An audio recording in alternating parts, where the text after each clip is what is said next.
Hello everyone, welcome to Nisha knowledge. अपनी NCERT series को आगे बढ़ाते हुए आज हम क्लास 10 रिसोर्स एंड डेवलपमेंट का चैप्टर 1 पढ़ेंगे ज्योग्राफी बुक से, जिसका आज हम पार्ट 2 डिस्कस करेंगे। जितने भी लोगों ने पार्ट 1 नहीं देखा है, चैनल पर प्लेलिस्ट अवेलेबल है, आप वो जाके देख सकते हैं। उसके बाद आप ये पार्ट 2 की वीडियो एंड तक जरूर देखिएगा। चैनल पे और भी सब्जेक्ट्स के एनसीईआरटी बुक से चैप्टर्स अपलोड कर दिए गए, आप वो भी देख सकते हैं। गवर्नमेंट जॉब के नाम से प्लेलिस्ट अवेलेबल है, आप वो भी चेकआउट कर सकते हैं। अपनी क्वालिफिकेशन के हिसाब से वो भी फॉर्म आप फिल कर सकते हैं। देरी न करते हुए वीडियो को स्टार्ट करते हैं। लाइक शेयर सब्सक्राइब जरूर कीजिए, चैनल के बेल आइकन को प्रेस करके ऑल पे उसे सेट कर दिए ताकि आगे आने वाली सभी वीडियोस की नोटिफिकेशन आपको मिल पाए। लास्ट वीडियो में हमने पढ़ा रिसोर्स क्या होते हैं, रिसोर्स का होना कितना जरूरी होता है, ह्यूमन रिसोर्स किस तरह से एक रिसोर्स को वैल्यूएबल बनाते हैं, रिसोर्स किस तरह से हमें यूज करने चाहिए, कैसे उन्हें कंजर्व करना चाहिए, कौन कौन से कन्वेंशन हुए रिसोर्स को कंजर्व करने के लिए, ये सारी चीजें हमने प्रीवियस चैप्टर में डिस्कस की। रिसोर्सेज के हमने टाइप्स देखे, मैप पढ़े, कौन कौन से रिसोर्सेज कहाँ मिलते हैं, ये सारी चीजें हमने इस चैप्टर में डिस्कस की। सस्टेनेबल डेवलपमेंट क्या होता है, रिसोर्स प्लानिंग किस तरह से करनी चाहिए, हमने लैंड रिसोर्सेज के बारे में जाना, लैंड यूटिलाइजेशन के बारे में जाना, सॉइल कैसे बनती है, कौन कौन से फैक्टर सॉइल के बनने पे डिपेंडेंट होते हैं, सॉइल प्रोफाइल देखी। ये सारी चीजें हमने प्रीवियस चैप्टर में देखी। देखिए classification of soil, different types of soil. उसके बाद हम चैप्टर के लास्ट में एक्सरसाइज डिस्कस करेंगे। आज हम देखेंगे classification of soil. India has varied relief features, landforms, climatic realms, vegetation type. India में डिफरेंट रिलीफ फीचर्स मिलते हैं, डिफरेंट लैंडफॉर्म्स मिलते हैं। ये सारी चीजें हम प्रीवियस चैप्टर में अच्छे से डिस्कस कर चुके हैं कि अर्थ के ऊपर कौन कौन से लैंडफॉर्म्स हैं और वो किस तरह से बनते हैं, कौन से डिपोजिशनल और इरोजनल फीचर उसमें डिपेंडेंट होते हैं इस लैंडफॉर्म्स को बनने में। ये सारी चीजें प्रीवियस चैप्टर में हम देख चुके हैं। जिसने भी प्रीवियस चैप्टर नहीं देखे हैं तो आप वो प्लेलिस्ट में जाके देख सकते हैं। These have contributed in the development of various types of soil. First type देखेंगे सॉइल का, alluvial soil. This is the most widely spread and important soil है। ये वाइडली इंडिया में एलुवियल सॉइल पाई जाती है। द एंटायर नॉर्दर्न प्लेन्स इसी alluvial soil से बने हैं। These have been deposited by 3 important Himalayan rivers. जो नॉर्दर्न प्लेन्स हैं, जो गंगा यमुना के जो प्लेन्स बने हैं, वो इन रिवर्स के सेडिमेंट्स इकट्ठा करने की वजह से बने हैं। इन सेडिमेंट्स के कारण वे एलुवियल सॉइल बने जो कि बहुत ज्यादा फर्टाइल होती है। The Indus and the Ganga and the Brahmaputra region है इन प्लेन्स को बनने के, इन एलुवियल सॉइल का रीजन यही रिवर्स है। These soils also extend in Rajasthan and Gujarat तक ये सॉइल एक्सटेंड हमें मिलती है। एक नैरो कॉरिडोर्स के थ्रू ये हमें राजस्थान गुजरात तक ये सॉइल मिलती है।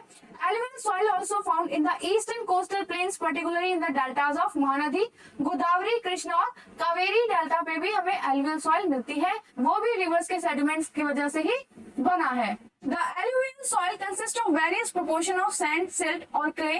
ये proportions मिलती है alluvial soil में, sand मिलती है, silt मिलती है, clay मिलती है। As we move inland towards the rivers valley, soil particles appear somewhat bigger in size. जैसे जैसे हम रिवर वैली की तरफ बढ़ते हैं तो हम क्या देखेंगे, सॉइल के पार्टिकल्स है जो वो बड़े बड़े होने लगे हैं, थोड़े थोड़े पत्थर उनमें हमें मिलने लगेंगे। अपर रीचेस में जैसे हम जाएंगे रिवर वैलीज की, near the place of the break of slope the soil are course. जहां पर स्लोप होते हैं उस जगह पे अगर आप देखेंगे तो वहां पे आपको और भी ज्यादा पथरीली मिट्टी मिलेगी। Such soil are common in predominant plains such as Dwar, Chaos, Terai. In reason में आपको ये coarse soil ही मिलेगी। Apart from the size of their grain or component, soil also described on the basis of their age. Soil के size, उसका particle का size कितना बड़ा है, उसके ग्रेन्स किस साइज के हैं, इसके हिसाब से हम सॉइल को डिस्क्राइब कर सकते हैं। सॉइल को दूसरा डिस्क्राइब करने का तरीका यह है कि उसकी एज क्या है। According to their age alluvial soil को हम पार्ट्स में डिवाइड करते हैं। भंगर, खादर जो कि ओल्ड एलुवियल सॉइल है, खादर जो न्यू एलुवियल सॉइल है। भंगर सॉइल जो होती है उसमें बड़े बड़े कंकड़ मिलेंगे, आपको बड़े बड़े रॉक पार्टिकल्स मिलेंगे। खद्दर की जो मिट्टी होती है उसमें जो सॉइल पार्टिकल्स होते हैं वो कम होते हैं, वेरी फर्टाइल मिट्टी होती है। Alluvial soil as a whole are very fertile. Generally हम देखें तो एलुवियल सॉइल चाहे भंगर हो चाहे वो खद्दर हो, फर्टाइल ही होती है। Mostly these soils contain adequate proportion of potash, phosphoric acid and lime. एक आइडियल अमाउंट में इस मिट्टी में पोटाश की मात्रा, फॉस्फोरिक और लाइम मिलते हैं। ये सॉइल आइडियल होती है शुगर केन की ग्रोथ के लिए, पैडी के लिए, वीट के लिए और अदर जो हमारी दालें होती है उन सब के लिए। इसकी फर्टिलिटी के कारण region of alluvial soil are intensively cultivated and densely populated. इस सॉइल की प्रॉपर्टीज की वजह से जहां ये मिट्टी मिलती है उन जगहों पे पॉपुलेशन ज्यादा मिलेगी और एग्रीकल्चर एक्टिविटीज वहां पे ज्यादा मिलेगी। Soils in the dry areas are more alkaline. जो ड्राई एरियाज होते हैं जहाँ पे बारिश कम पड़ती है, जहाँ पे सूखा ज्यादा होता है, वहां की जो मिट्टी होगी उसमें अल्कलाइन ज्यादा मिलेगा and can be productive after proper treatment irrigation. जब उस सॉइल का हम प्रॉपर ट्रीटमेंट करेंगे, अच्छे से इरिगेशन करेंगे, उसके बाद ही हम सॉइल को यूज कर पाएंगे। नेक्स्ट पढ़ेंगे हम ब्लैक सॉइल के बारे में। ब्लैक सॉइल जो बनी है वो इग्नियस रॉक से बनी है। इग्नियस रॉक क्या होते हैं? जो हमारा लावा मैग्मा जो अर्थ से बाहर आके ठंडा हो जाता है, उससे हमारे इग्नियस रॉक्स बनते हैं। फर्दर जब उन रॉक्स पे प्रेशर का, टेम्परेचर का जब प्रभाव पड़ता है तो वो छोटे छोटे पार्टिकल्स में, फ्रेगमेंट्स में टूट जाते हैं, जिससे ब्लैक सॉइल बनती है। जिसने भी ये रॉक्स वाले चैप्टर नहीं पढ़े हैं, जिसमें हमने डिफरेंट टाइप्स के रॉक्स पढ़े हैं, आप प्रीवियस क्लासेस में जाके ये सारे चैप्टर्स देख सकते हैं। These soils are black in color, are also known as regular soil भी इसको बोलते हैं। ब्लैक सॉइल आइडियल होती है कॉटन के ग्रो के लिए। It is believed that climatic condition along with the parent rock material are important factor formation of black soil. Black soil को बनने के लिए जो डिपेंडेंट फैक्टर थे वो थे कि पेरेंट रॉक कैसा था जिससे वो मिट्टी बन रही है, और उस पत्थर के ऊपर टेम्परेचर कैसा पड़ रहा है, कितना हाई है, कितना लो है, इन सभी फैक्टर्स का इफेक्ट पड़ता है सॉइल के बनने में कि वो किस टाइप की सॉइल बनेगी। ब्लैक सॉइल हमें डेक्कन ट्रैप में मिलती है, मतलब जो हमारा साउदर्न पार्ट है इंडिया का, वहां पर ये सॉइल मिलती है। Basalt region spread over the north west Deccan plateau, north west Deccan plateau, north west तक ये हमें ब्लैक सॉइल ही मिलती है। नॉर्थ वेस्ट मतलब ये हमारा साउथ और इधर होता है वेस्ट, इस एरिया तक हमें ये ब्लैक सॉइल मिलती है। डेक्कन प्लेट्यू वो बना है लावा की वजह से। They cover the plateaus of Maharashtra, Saurashtra, Malwa, Madhya Pradesh, Chhattisgarh और कुछ एक्सटेंड साउथ ईस्ट तक भी। गोदावरी और कृष्णा वैली तक हमें ये ब्लैक सॉइल ही मिलती है। ये इमेजेस में आप देख सकते हैं, यहाँ पे इमेजेस लगाई हुई है। अब ये मैप देखते हैं जिसमें मेजर सॉइल टाइप्स हमें दिखाया हुआ है स्टेट्स के अकॉर्डिंग। जहाँ पर ग्रीन है वहां पर फॉरेस्ट और माउंटेन्स मिलेंगे। जो येलोइश पोर्शन है वहां पर हमें ये पूरे रीजन में एलुवियल सॉइल मिलेगी, जिसमें गंगा रिवर, ब्रह्मपुत्रा रिवर और इंडस रिवर और यमुना रिवर वाला एरिया आएगा। उसके बाद हमें इस वाले रीजन में यहाँ पर रेड सॉइल मिलेगी, ब्लैक सॉइल मिलेगी हमें डेक्कन प्लेट्यू में और राजस्थान साइड में, नॉर्थ वेस्ट में। फिर ये लाइट ऑरेंज कलर की जो सॉइल है वो है लेटराइट सॉइल। और नेक्स्ट है एरिड रीजन। मैप को प्लॉट जरूर कीजिएगा, बनाने की कोशिश जरूर कीजिएगा इस मैप को। आगे बढ़ते हैं। Soil are generally poor in phosphoric content. जो ब्लैक सॉइल है उसमें फॉस्फोरिक कंटेंट कम होता है।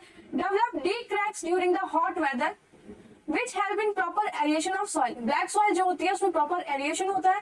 डीप क्रैक्स हॉट वेदर की वजह से ये सॉइल बनी। These soils are sticky, इनका नेचर जो होता है सॉइल का वो स्टिकी होता है। When wet and difficult to work on unless till immediately after the first shower or during the pre-monsoon period. बहुत स्टिकी सॉइल होती है, इसमें काम करना बहुत ज्यादा मुश्किल होता है। बहुत गीली होती है मिट्टी, प्री मानसून में भी ये बहुत ज्यादा चिपचिपी हो जाती है। रेड और येलो सॉइल पढ़ते हैं। रेड सॉइल डेवलप होती है क्रिस्टलाइन इग्नियस रॉक से, जहां पर रेनफॉल कम होती है उन रीजन्स में। Eastern and the southern part of Deccan plateau में हमें ये मिलती है। Yellow and red soil are found in the parts of Orissa, Chhattisgarh, southern part of middle Ganga plain along the predominant zone of western Ghats तक हमें रेड और येलो सॉइल मिलती है। These soils develop a reddish colour due to diffusion of iron crystalline and metamorphic rocks. इन soils के अंदर, in red soil के अंदर क्रिस्टलाइन और मेटामॉर्फिक का डिफ्यूजन है, आयरन का डिफ्यूजन है, आयरन के पार्टिकल्स है, जिसकी वजह से हमें रेड कलर की दिखती है। It looks yellow when it's occur in hydrated form. जब ये गीली होती है तो ये येलो कलर की दिखती है। नेक्स्ट पढ़ते हैं laterite soil. Laterite has derived from Latin word से डिराइव किया गया है लेटर, जिसका मतलब होता है ईंट, brick. The laterite soil develops under tropical and sub tropical climate. Laterite soil मिलती है with alternate wet and dry season, जहां पर पहले वेट सीजन होगा, फिर ड्राई होगा, फिर वेट होगा, फिर ड्राई होगा, उस रीजन में लेटराइट सॉइल बनती है या मिलती है।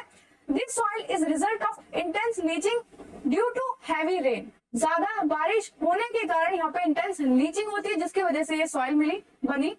Laterite soil mostly deep to very deep acidic होती है, जिसका पीएच 6.0 से भी ज्यादा होता है। Generally deficient in plant nutrients इसमें कम मिलते हैं and upper mostly southern states में ये मिलती है। Western ghat region of Maharashtra, Orissa and some part of western Bengal में हमें लेटराइट सॉइल मिलेगी।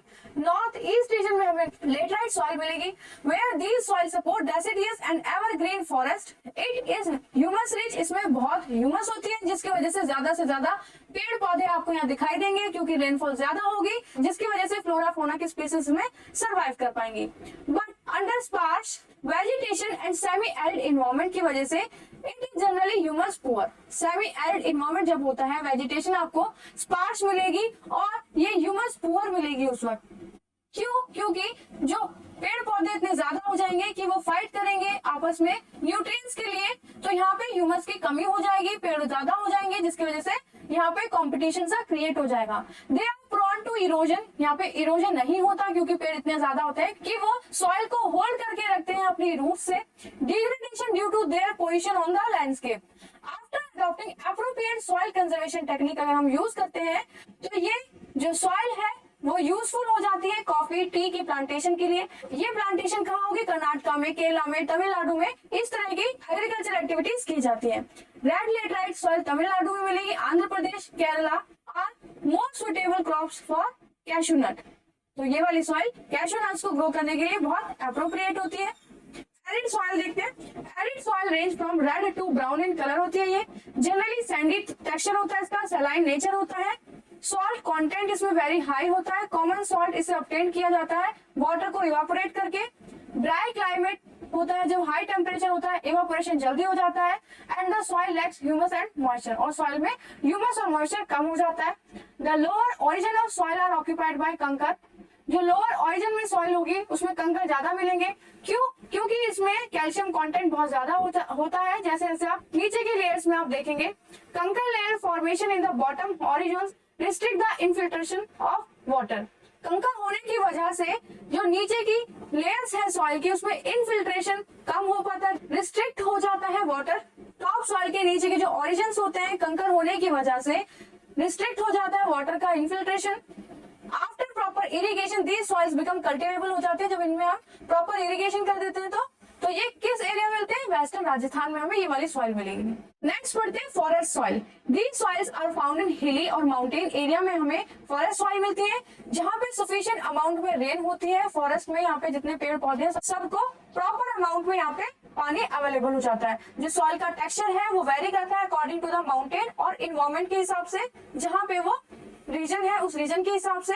लोमी होती है और सिल्ट इन वैलीज, वैलीज में सिल्ट मिलेंगी, वैली की साइड्स में सिल्टी मिलेंगी और कोर्स ग्रेन मिलेंगे अपर स्लोप पे। जैसे जैसे अपर स्लोप पे जाएंगे वहां पर पत्थर ज्यादा मिलेंगे। जहां पर स्नो कवर्ड एरियाज है जैसे कि हिमालयाज, वहां पे ये सॉइल डेनुडेशन और एसिडिक मिलेंगी जिसमें लो ह्यूमस कंटेंट होगा।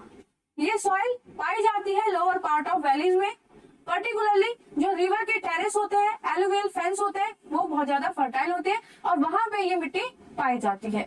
बेसिकली हम देखें तो फॉरेस्ट सॉइल हमें माउंटेन रीजन में मिलती है। इरोजन एंड सॉइल कंजर्वेशन देखेंगे कि किस तरह से सॉइल इरोजन होता है और कैसे उसको हम कंजर्व कर सकते हैं। डायल्यूशन ऑफ सॉइल कवर, जो सॉइल कवर जो ऊपर का सॉइल की ह्यूमस टॉप लेयर जो होती है जो वो बह जाती है, subsequent washing down and described as soil erosion. उसी को हम क्या कहते हैं? सॉइल इरोजन कहते हैं। जब बहुत सारे अमाउंट में टॉप सॉइल वॉश ऑफ हो जाती है, बह जाती है, उसी को हम क्या कहते हैं? सॉइल इरोजन कहते हैं। जो सॉइल फॉर्मेशन का प्रोसेस होता है erosion go on simultaneously and generally there is balance between the two. ये दोनों ही प्रोसेस बराबर से चलते रहते हैं और एक बैलेंस इन दोनों में बना रहता है। कैसे? Sometimes this balance is disturb, कभी कभी ये बैलेंस जो है वो डिस्टर्ब हो जाता है ह्यूमन एक्टिविटीज के कारण, जैसे कि deforestation, overgrazing, construction and mining activities. While natural forces भी इसमें अफेक्ट करते हैं इरोजन के लिए, जैसे कि विंड की वजह से इरोजन हो जाता है, ग्लेशियर्स का जो खिसकना होता है बर्फ का उससे इरोजन होता है। Water leads to soil erosion, जब पानी तेजी से बहाव से आ रहा होता है तो सॉइल इरोड करके अपने साथ लेके जाता है। Running water cuts through the clayey soil and makes deep channels as gullies, जब तेजी से पानी आ रहा होता है तो वो एक गली की तरह से मिट्टी को वहां से अपने साथ वॉश ऑफ करके ले जाता है जिसकी वजह से वहां पे एक डीप चैनल बन जाता है। Land becomes unfit for cultivation and is known as badland. और उसके बाद वो लैंड जो बचती है पीछे वॉश ऑफ होने के बाद वो बैडलैंड होते हैं जहाँ पे कल्टीवेशन नहीं हो पाती, क्योंकि जो ऊपर की टॉप लेयर थी जो कि सबसे ज्यादा फर्टिलिटी थी जिसमें ह्यूमस थी प्रॉपर अमाउंट में, वो वॉश ऑफ हो गई। इस वजह से प्रॉपर न्यूट्रिएंट्स वहां पे नहीं बचे जिससे वहां पर प्लांट ग्रो करा सके। इन द चंबल बेसिन जो है उस तरह की जो लैंड है वो इसी इरोजन की वजह से वहां पे रह गई है, वहां से पानी चला गया है और वहां पे जो इनफर्टाइल लैंड है बच गई है पीछे। इनको हम रेवेन्स बोलते हैं। Sometimes water flow as a sheet over large areas down a slope. कभी कभी पानी एक शीट की तरह ऊपर से स्लोप पे से बहता हुआ आता है। इस केस में हम क्या कहेंगे, in such cases the top soil is washed away. इन केसेस में क्या होता है, जब पानी इस तरह से बहता हुआ आता है स्लोप से, इतनी तेज जब पानी का बहाव होता है तो जो सॉइल होती है, टॉप सॉइल होती है, वो बह जाती है। और इसी को हम क्या कहते हैं, शीट इरोजन कहते हैं। जब एक शीट की तरह बड़े लार्ज एरिया में पानी की वजह से जब इरोजन होता है सॉइल का, तो उसे शीट इरोजन कहते हैं। जब विंड हवा अपने साथ लूज सॉइल को उड़ाकर ले जाती है स्लोपिंग लैंड में, उसे विंड इरोजन कहते हैं। Soil erosion is also caused due to defective method of farming. जो गलत मेथड होते हैं फार्मिंग के, उससे भी सॉइल इरोजन होता है। अगर हम प्लगिंग करेंगे रॉन्ग वे में तो भी सॉइल इरोजन होगा। Up and down the slope from channels from the quick flow of water leading to the soil erosion. जो गलत तरीके से इरिगेशन करते हैं स्लोप्स में, वहां पर भी सॉइल इरोजन होता है। Ploughing along the control lines can decelerate the flow of water down to the slopes. तो कंट्रोल प्लगिंग जो होती है उसमें क्या होता है, खेतों के आसपास कुछ किनारे बना दिए जाते हैं जिससे क्या होता है कि एक कॉन्टोर बन जाता है और जो पानी अपने साथ मिट्टी को बहाकर नहीं ले जा पाता, जिसकी वजह से हम कंजर्व करते हैं सॉइल को इरोड होने से। Steps can be cut out of slopes making terrace farming अगर हम करें तो उसमें भी सॉइल इरोजन नहीं होता। पहाड़ों को हम सीढ़ियों में काट देते हैं ऐसे ऐसे इस तरह से, और फिर यहाँ पे खेती की जाती है। जब पानी ऊपर से आता है तो धीरे धीरे वो उसका जो फ्लो है वो कम होता चला जाता है और इरोजन की एक्टिविटी जो है वो कम हो जाती है। ये मेथड्स है सॉइल इरोजन को कंजर्व करने के। Western and central Himalayas have well developed terrace farming यहाँ पे होती है। लार्ज फील्ड्स को डिवाइड कर दिया जाता है स्ट्रिप्स में और उन स्ट्रिप्स को कवर कर दिया जाता है घास से। जब भी ज्यादा पानी होता है या हवा तेज चलती है तो वो जो लैंड है जो खाली है स्ट्रिप्स में, जो बीच बीच में स्ट्रिप्स खाली है, जैसे यहाँ पे पेड़ लगा दिए, फिर ये स्ट्रिप्स खाली है, फिर पेड़ लगा दिए, तो इन स्ट्रिप्स को ढक देते हैं घास से जिससे कि सॉइल का इरोजन नहीं हो पाता। This breaks up the force of wind. Force of wind से जो हवा से मिट्टी जोड़नी होती है वो भी बच जाती है। इस मेथड को हम स्ट्रिप क्रॉपिंग भी बोलते हैं। प्लांट करें अगर हम ट्रीज को लाइन वाइज एक शेल्टर बना दें, रोज में ट्रीज लगाएं तो इसको हम शेल्टर बेल्ट कहते हैं। ये कुछ मेथड्स हैं जैसे shelter belt, strip cropping, terrace farming, control plugging, ये कंजर्व करने के मेथड है सॉइल को। तो आप इनको याद करेंगे और इनको नोट डाउन करेंगे 1 2 3 4 लिख के कि हम इन तरीकों से सॉइल को इरोड होने से बचा सकते हैं।